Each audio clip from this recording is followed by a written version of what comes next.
A very good afternoon. It is 12:31. It's time for Parenting Today, your number one parenting show on radio. My name is Ifnaya. And having this conversation with me today is the CEO of Lagos Moms, Yetty Williams. Good afternoon, Yetty. Good afternoon. How are you? I'm very well, thank you. How's it going? Doing well, thank you. Fantastic. That's good. That's good. Lovely to hear from you. And I believe that is essential, really understanding what exactly domestic violence is. Does it begin with actual physical, or does it begin with something else that escalates with, being physical within the home context? And it would be great to have a more robust conversation about that. So let's begin with what exactly domestic violence is, coming from you, obviously, with Lagos Moms. And I know that you have had dealings with situations such as this, especially speaking with married people, individuals, and it could also even be the unmarried as well, because domestic violence is not just even limited to the context of marriage. So let's start with what domestic violence is. Right, great. So you're absolutely right. The tilt of the conversation today around this is actually asking ourselves if parents can help reduce domestic violence. So from that perspective, every child comes from a home. Every adult came through a home environment, a culture. They were nurtured into who they've become. And so when we talk about domestic violence and how do we reduce it, how do we stop it from happening, how do we raise children who don't perpetrate it, who don't condone it, things like that. It all kind of starts from going back to the drawing board of every home environment. So domestic violence is basically any act that happens in the home environment that's usually from somebody you live with as a partner, or can be a parent actually, who engages in violent acts. So it can be physical, it can be emotional, but basically not allowing somebody else to live their fullest life without fear or without being held back, or without a feeling of just not being sure that they're in a safe environment for whatever reason. And, being able to measure safety and whether or not you feel safe and whether or not you feel included in what's happening in your environment is based on the person who is on the other side. Does that make sense? So somebody might use very harsh words, might be very critical in their words, and for them, it doesn't affect them. But for the person who's receiving that, whether it's a spouse, it's a child, that critical nature of speaking to somebody else in such a critical way might be affecting the person who's receiving, the way you speak. So you could say, that's how I grew up, or what is the big deal? Just take the message. But it's possible that your spouse, your child, somebody else in the environment, they can't take the message, because all they are seeing, they are recoiling, they are fearful. They're like, why does this person have to speak to me this way or speak down at me this way? So you're affecting the person's emotions and how they feel. It's very difficult for anybody in that situation to take the message from the person who's delivering it in a harsh way, right? So domestic violence is something that really, you need to look at it from the perspective of, are the people in the environment, are they thriving? And are they growing in the way they need to grow based on this environment that we are creating or have created in our homes, basically? And just speaking about the environment that we've created in our homes, I want us to also, discuss the area of nipping in the bud where siblings get at it, especially if it's a male and a female sibling, because a lot of times when we take a look at domestic violence, we're looking at it from the perspective of the adults. We're looking at it as two adults coming together, and unfortunately, one being a victim, one being the actual predator. But in the case of having kids who are kids, innocent, sometimes they have their good times and they get along. Sometimes they don't. Does that in any way play a role in encouraging domestic violence, or, getting them to believe that this is okay? Because kids fight. Sometimes they struggle with their toys, and it happens to be a boy and a girl. It may not be, two girls or two boys, right? And I feel like when we take a look at domestic violence, even if this shouldn't be, most of the time we're taking a look at it from the lens of, if it is two genders, different genders that get at it, then that must be domestic violence. So I want us to unpack this. When we have siblings having arguments or getting into a scuffle and their children, and it's in the home, how should the parents manage that? Does that in any way encourage domestic violence when these individuals grow up, when these children grow to be adults? Yes, absolutely. So, when we started, I said, the tilt today is really around how can parents help stop domestic violence, either raising children who perpetrate it or children who condone it, right? And a lot of it starts from the home environment. And like you rightly pointed out, it starts a lot with siblings, So how do you resolve conflict in your home? That is a very big part of how an adult is formed. They've been raised in an environment where they see how we respond to conflict. So two children fighting, having disagreements over something as simple as, I don't know, toys, or you took my thing without asking me, or whatever. There's always going to be conflict in life. We cannot avoid conflict. What is important is how we resolve disagreements, how we resolve conflict. So it's very important that parents start paying attention to children as well. So you can't say, oh, boys will be boys, oh, they're just being children. No, because every child is a building block. And everything that's condoned, everything that's encouraged because you don't say anything against it, is the same thing as encouraging it. So you see, maybe your child the boy hit the girl, or vice versa, and you don't say anything. You don't punish anybody. You don't talk about it. You don't discipline them. You just leave them. That not saying anything is the same thing as condoning that behavior is okay if you saw it. So it's very important that we teach our children how to resolve conflict as well. That's a big starting point in terms of how people become perpetrators of domestic violence. Because like we've said, domestic violence is a spectrum. It's not just physical. It's emotional, it's intimidation, it's emotional abuse, it's verbal abuse, it's blame, it's stalking. There are so many types of domestic violence, right? But at the end of the day, somebody who's the perpetrator of it, who's doing it, is reacting and is behaving in that way because they didn't learn a different way. So somebody who's verbally abusive, for example, that can be domestic violence. You just talk anyhow, you run people down with your mouth, your words are so harsh just because you are angry or you felt slighted. You just speak to people anyhow. That's a type of domestic violence. And if a child grows up in that environment, they grow up having that voice in the back of their mind of, when I messed up growing up, my parents always told me off. They use harsh words, they use harsh language. That's the kind of violence that the child grew up with. When they become adults, unless they go and do the work to unlearn that style, that's what they're going to take into their own homes as well. And in the case where it is the same gender, should the same approach be used in teaching them how to resolve conflict? Absolutely. An emotion is an emotion. So a child who feels you took my toy without asking me, yes, and as a result, that person lashes out.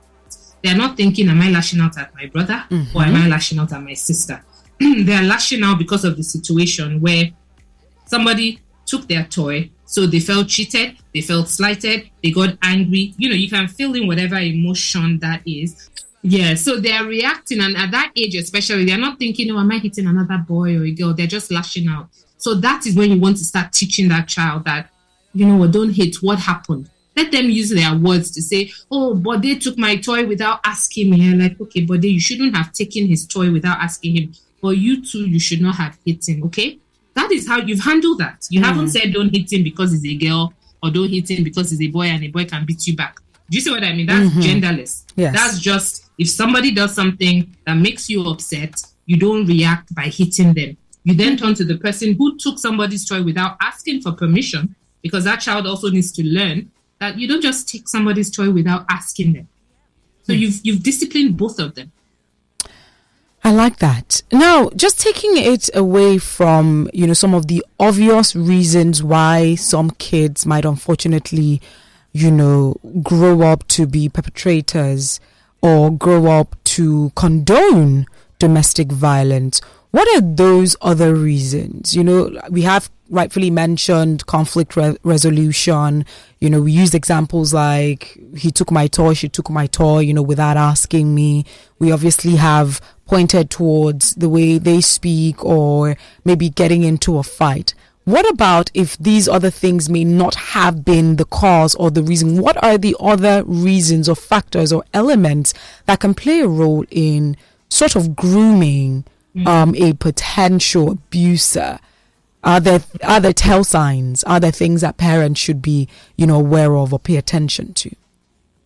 Absolutely. And a lot of it, the overarching principle is really how people respond to triggers in their lives. How do they manage their emotions? I tell my children a lot, and I think they've gotten tired of it, but I keep saying no emotion in itself is bad. It is what you do with it that matters. You are supposed to have all the spectrums of emotions that God has given us. So you're supposed to be angry sometimes. If certain things are happening that are unfair, or you feel slighted, you feel that maybe somebody lied against you, those things should make you angry, right? That's absolutely fine. The emotional regulation is where the work comes. Because I feel angry, does that give me the right, to slap you, to push you, absolutely, to shout on you? That is where you then learn that muscle of, because this happened, doesn't mean I'm allowed to react any which way I want. And that's where the parenting and home environment comes in. I actually asked my children separately yesterday evening. They were not in the same place. And I just said, hey, do you thinking about today's topic, I asked my older one, she's 16, and I said, do you think parents can help raise children who don't perpetrate domestic violence or condone it in the future? Can parents help stop domestic violence? And she said, yes. I said, how? She said, well, first of all, the parents themselves shouldn't engage in domestic violence. Fantastic. So I love that answer. I'm like, good one. And then I asked my son, he's 14, and I said, what do you think I asked the same question. I said, yes. If parents should teach their children to be compassionate, to have empathy, and to learn how to treat other people well. Wow. He thinks if children are taught that in a home environment, domestic violence will reduce. That's fantastic. Wow. That's fantastic. Aren't your children already motivational speakers or self-help experts? So that's fantastic. But those are measures of when you're parenting. I believe that we can all have blind spots. Yeah. We have to be able to check that this parenting, quote unquote, we are doing, are we actually raising these children who can verbalize, internalize, and tell us, so this kind of question, it wasn't planned for, I didn't sit down and say, okay, on this particular day, I'm going to teach them about, But I was able to engage with them because obviously they've gotten a lot of environment. They've marinated in a lot of this that I bring to radio weekly. This is the reality in my home environment is how do we treat each other? What are the words that we use? You're not allowed to behave in any which way you feel like because you are unhappy or because you are angry. No name calling, things like that. So I allow them. You're allowed to, no emotion, like I keep saying, is bad. You're allowed to feel anyway. It is an indication. It is your job to now do the things that you need to do to de-escalate how you're feeling. So if you're angry, take a walk, go and breathe, drink water. Do you understand? Don't come and say because you're angry, you just call your sibling any name. Exactly. Or you push them or you hit them. Neither do I do that to my husband and vice versa. So I think it's very important to be aware that this domestic violence is not just physical, it is everything. So that also as your child starts to, we haven't even talked about stalking, which is a version of a kind of domestic violence, right? Interesting. So your child starts dating, they start seeing somebody that the way they are behaving has stalking behaviors. Don't say, oh, they just love me so much. And that's why once I don't respond to their Snapchats quickly, they immediately start to call me names and say, what's wrong with you? No, hello, you have a life. You're not stuck to your devices. And because you don't respond to somebody immediately, doesn't give them the right to then go to the other extreme and start to lash out. That's a tantrum now. Exactly. Now let's take a look at the type of content that the kids also consume. What role does that play? Because we know that we have different forms and means of entertainment. We see Disney movies, series, where we're seeing kids kids are seeing their fellow kids in a family context when they're angry with their parents, where they slam the door, where they say, I hate you, or I wish I was never born, and things like that. What role does that play in sort of teaching or grooming these kids towards a more violent path? Absolutely. And television, I still remember when cable television, the satellite landed in Lagos. I've just shown my age. When satellite landed, and it was like, we can watch MTV 24/7. There you go. So the truth is, there's also something called moral panic, which basically means when something new happens, everybody gets up in arms in it. It's dangerous. Like, for example, I was doing some research on it recently, and when the bicycle first came out, do you know they didn't want women to ride bicycles? Why? They said it was going to give them too much freedom, and the men didn't want that. That's interesting. I'm not surprised, to be honest. Sorry? I said I'm not surprised, to be honest. Yes. Also, when radio came out, when printing press came out, when every single invention has come out in our human history, if you do research, in fact, if you go and Google, start Googling moral panic of when things were invented, what happened, there was even one, I think it was the bicycle or the car. They said, women shouldn't go in it because their uterus can come out of their body because we're not supposed to go that fast. This is ridiculous. That's very interesting. So, I'm somebody who loves understanding how things evolve. Because if we don't understand the use of things or how humans have evolved, it's very easy to get carried away with, oh my God, what's going on now. And abuse is inevitable as well. Sorry? I said, and abuse is inevitable when you don't. Exactly. When you don't understand the use. So I went in a tangent. But the point being that there've always been times when our culture has shifted because of innovations, because of exposure to different types of content, cultures. And with technology, that's just what has happened much faster. So back then, it was watching MTV. We started dressing like them. That's when we started hearing certain language from the American rappers. It was like, whoa, this is cool, So it started to infiltrate into our culture. Mm-hmm. The truth is that what children watch, what they consume, is going to start to seep into their culture and to their behaviors. So as parents, we must consume this content as much as possible with them. So that when we're sitting down together and we're watching certain shows, and like you said, a child says, I hate you, or a child slams the door, let the child know how you feel about that and ask them, what do you think about that?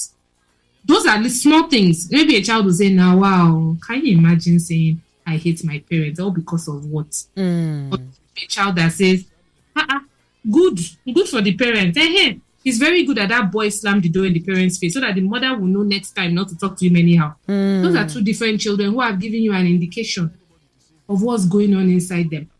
Wow. What about this style where maybe you're watching with your children and it gets to the scene where the girl says to her mom, I hate you. What about, making a warning at that time to your child to say, if you ever try this in your life, does that one work? If you try this, does that work? The truth is that there are certain things that you honestly, the home environment and the relationship you have with your children, you should kind of know, my child one that's likely to tell me they hate me. The truth is that culture doesn't just jump on your child overnight, or what they watch online doesn't just jump on the child overnight and suddenly, because the child watched one episode where a girl said, I hate you, mom, that child is going to now immediately tomorrow tell you they hate you. No, I believe it's a continuum. There's something that's been happening in the home environment that makes a child more susceptible to bringing in the negative of what they are consuming online. Okay. However, with that said, I do think there are certain shows, there are certain things that paint a certain picture. So one has to be careful what their children are watching. But most importantly, make sure you're talking regularly. What did you watch today? Let's watch TV together. You start to see some of the shows they like to watch. You can use that to have conversations. In fact, just yesterday, apparently Apple Music was releasing people's behaviors, like what you've listened to. Mm-hmm. So yesterday seems to be a day when they release it for everybody. Yes, and Spotify as well. Yes. Okay, Spotify. How many hours of music? So my daughter was like, oh, so she came into the car telling me, Mommy, guess how many hours of music I listened to? So I guessed. We had a whole conversation about it. He showed her the top list of her own people she listened to, who they were, the different genres. I said, that's interesting. I said, wow, look how many hours you've spent on this. I know you're doing well in school, Sha. We had a conversation. Then she said, Mommy, let's even look at your own. Then mine came up. And then she started laughing because mine, the only thing it showed was Christian music. That's good. That's my top genre. So when I said, why are you laughing? Why are you laughing? What's funny about it? What's funny? So, do you see, that was very light. But we had a conversation. We laughed about it. And I said, now, wow, your own is just Afrobeat, Afrobeat all the way. Maybe next year you can try. Let gospel enter now. But my point being, we're consuming a lot. We're seeing a lot. We're getting things coming at us 24/7. The environment you create in the home is one where your children are likely to either come to you with stuff they see and discuss it with you, or they will never bring it to your attention. Yes. And then you don't even know. All right. Let's take a look at the place of self-defense. Now, I do understand that you're teaching your children, or we're teaching our children, the right way to resolve conflict, to respond or to react to situations the best way possible. But we see our kids at home, and we can only hope that what we've taught and we've instilled in them within the home is what they're playing out at school.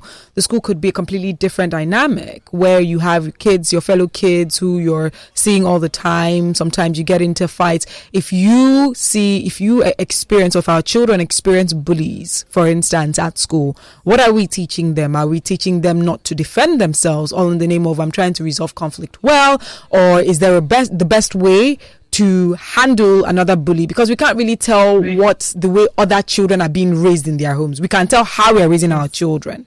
So what do we do in that instance, especially in light with this conversation about domestic violence? Right. So, earlier we talked about being able to raise children who don't perpetrate nor condone.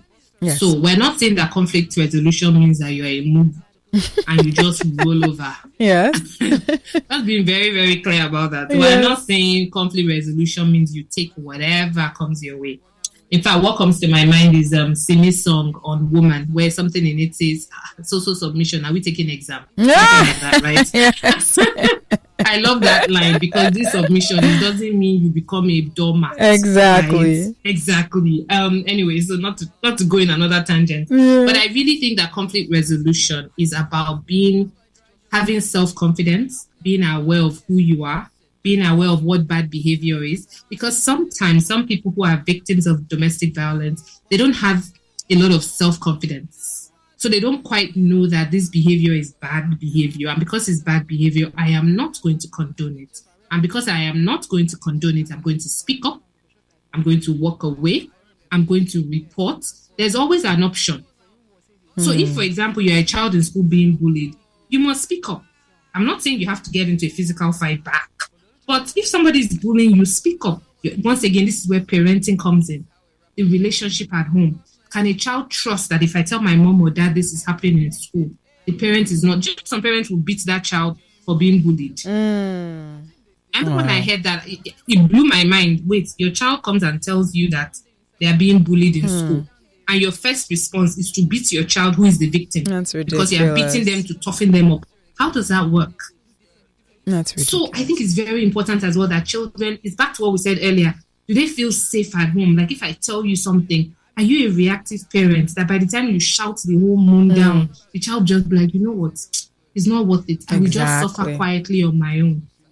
So I just want to reiterate this. Conflict resolution and teaching how to resolve conflict does not mean that you roll over and you take whatever is dished out to you just in the name of peace. Absolutely not. We need to raise confident children who are self-aware, who know what bad behavior looks like and knows that they can take steps to stop it.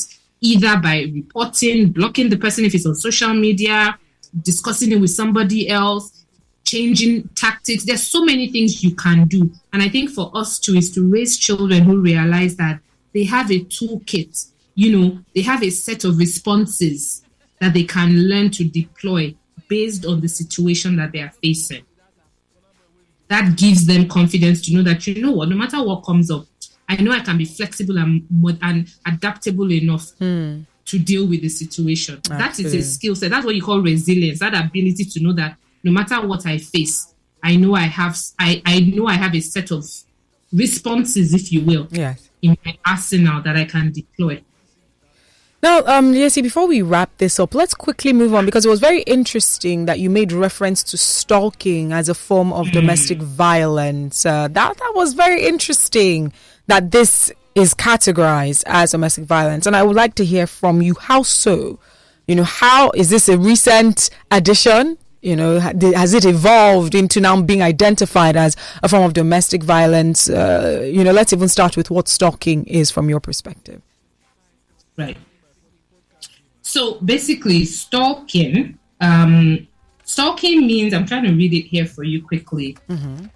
If a person intentionally or knowingly engages in a course of conduct that is directed towards another person, and that is either to harass them, make them feel fearful, try to exert power over them, try to control them, be a nuisance in their lives. So it's a form of domestic violence now, because remember we said very early on, yes, that is an act that makes somebody else feel either unsafe, indeed, or harassed, or not the best version of themselves. So a stalker is somebody who's constantly doing something just to make you aware that they're in your life, that they are watching you. Wow. So that's an example of what it is. And it shows up in so many ways nowadays, especially with the online world, whether you're calling it trolling, some of those things are happening. Some people will go and create multiple accounts to stalk one person, or because maybe the person said, I'm not interested in you.